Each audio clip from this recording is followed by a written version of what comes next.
What's up everybody, welcome back to the channel. Today I'm going to be installing a sub and amp in this 2020 Mazda CX-5. Stay tuned.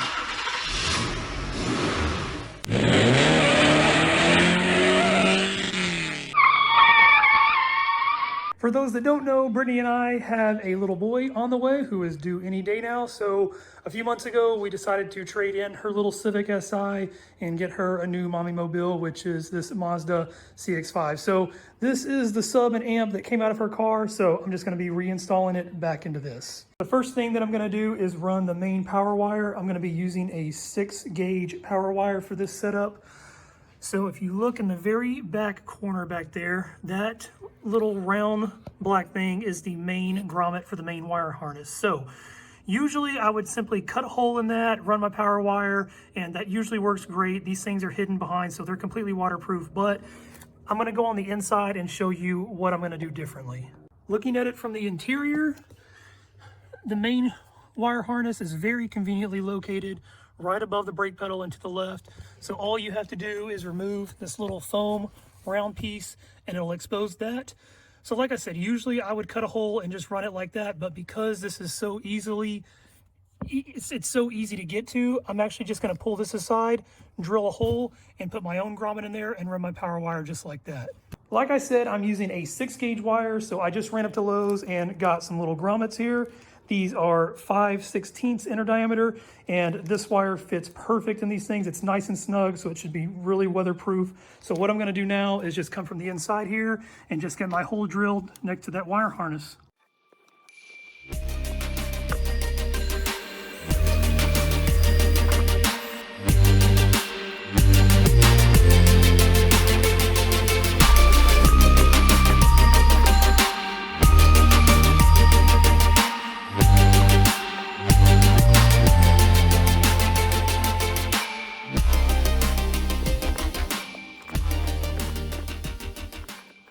I just got through drilling the hole for the grommet and the firewall. I don't think you saw the drilling too well because I think there was a little bit of a glare from the light on the metal. So I'm sorry for that, but here's the hole from the inside. And then let me show you it from the outside. Right there in the center is the hole that I drilled. So it's right next to where the main wiring harness is going through. So I'm just gonna pop my grommet in there and go ahead and run the power wire.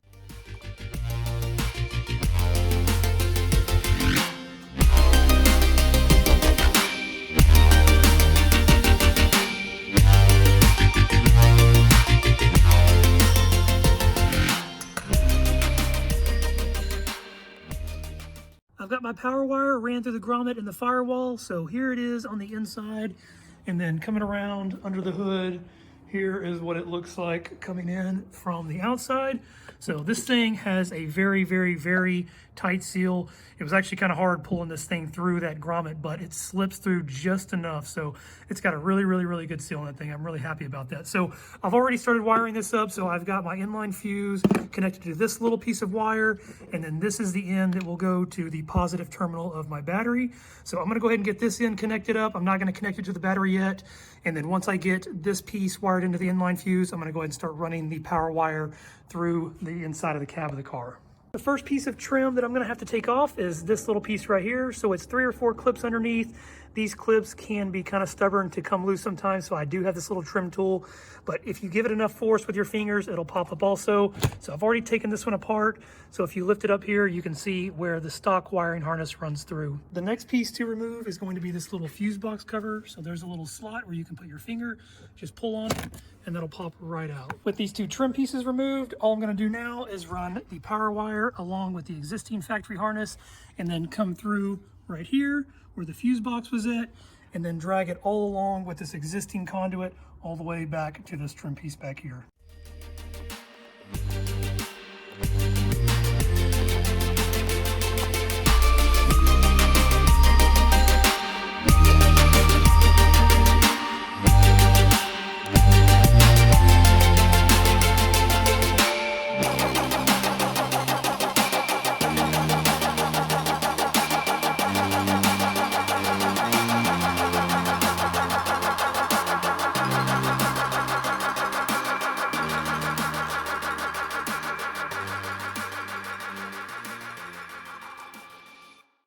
my power wire ran, and then it comes all the way around to the fuse box right here, comes underneath, and then comes out all the way to this middle pillar here.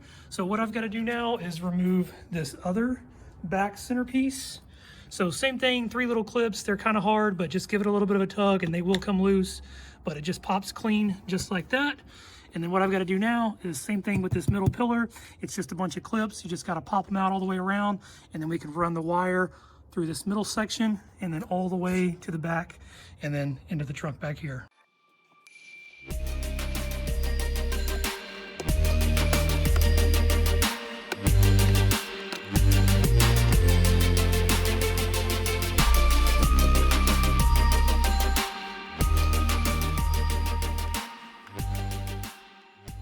Now that I have my power wire ran through this middle section, what I'm going to do is remove the back seat. So it has these little clips right here. All you have to do is push this to the side and it lifts the seat up. You'll have to do this on both sides, and then this whole thing will actually pull up and out, and then we can run our wire underneath it.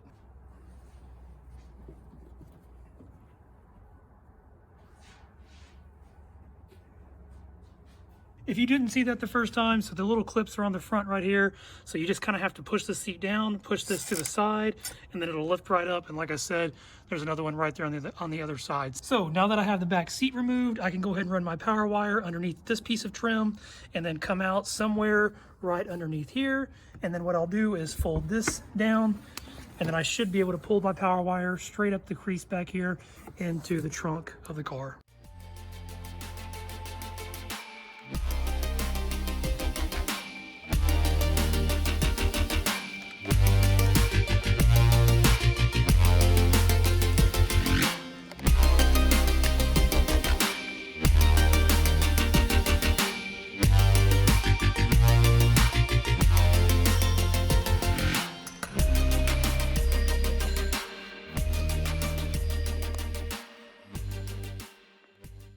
I've got the power wire completely ran now, so as you saw, I just came underneath this piece of trim right here and then followed it behind the seat belt, and then you can kind of make out where I come up right here, and then if I fold the seat down, you obviously already saw where I came up through the back here. So power wire is fully ran, but it is already dark and I'm losing daylight, so I'm gonna go ahead and call it quits for tonight, and I will work on running my remote wire tomorrow. It's the next day. I completely finished running the power wire to the back here, so now I'm gonna start running the remote turn on wire. So this is the wire that will allow the amp to turn on when the ignition turns on and turn off when the ignition turns off. That way it's not draining the battery all the time. And to do that, I've got this little add a fuse, and then just if you're following along with this, make sure that if you do get one of these, you do get the one for the low profile fuse, because that's what this Mazda uses. And the fuse location that I'm going to be using is this one right up here. I believe it's slot number 10. It's for the power mirrors, and it is a 7.5 amp fuse. So I'll take that 7.5 amp fuse out, plug it into the add a fuse, and then plug my other 7.5 amp fuse into the second slot of the add a fuse. And then I'll run my remote turn on wire along with the power wire all the way to the back.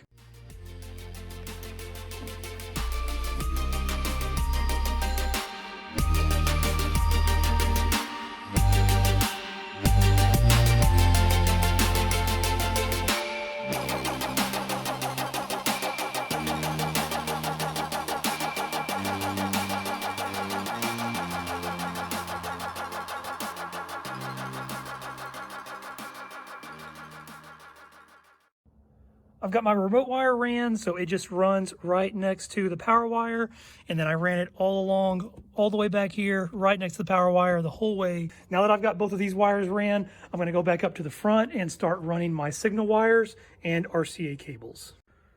To start running the RCA cables, we'll come to the passenger side. So just like the other side, I've got to remove this little trim piece, this center column right here, and then this other little back piece, just like the front right here. The next piece that I'm going to have to remove is this inner panel right here. So it is one little plastic nut right here. It'll just twist off just like that. And then the rest of it is held in by just clips.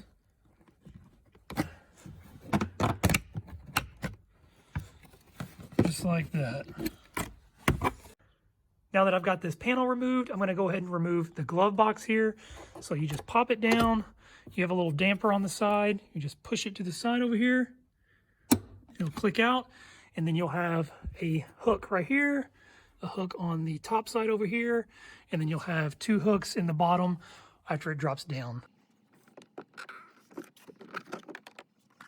After the glove compartment, there's one more little piece I've got to remove. There is a clip right here, and then this should just pop straight down. And then there's another one over here on this side, and then this piece will just slide straight out. With the glove box removed, I now have access to my little tuner and amp right here. So I'm going to remove this top wiring harness. It's just a little clip in the back, and it'll slide right out of there.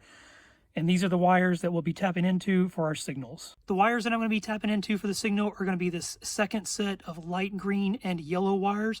That's going to be for the passenger side rear. This other light green and yellow is for the passenger side front.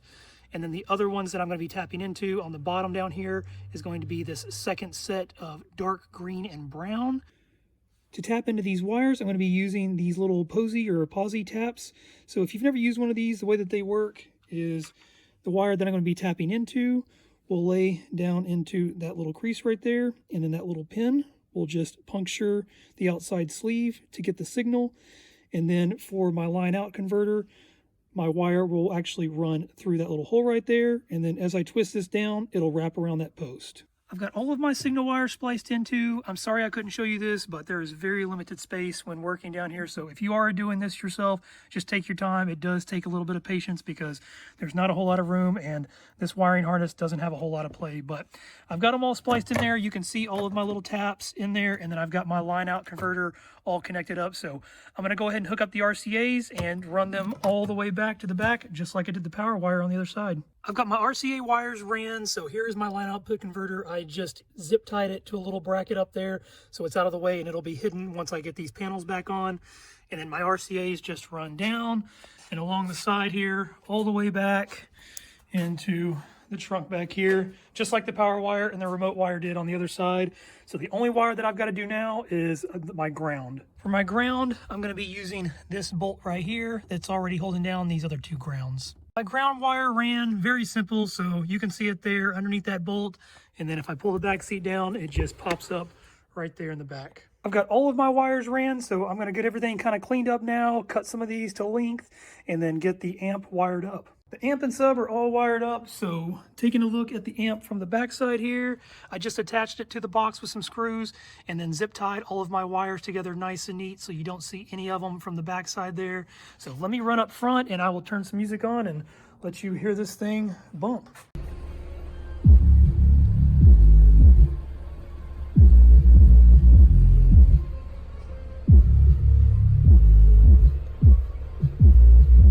Sub is working great. It sounds great. I hope you guys enjoyed the video. I hope I helped some of you out, and I will catch you next time.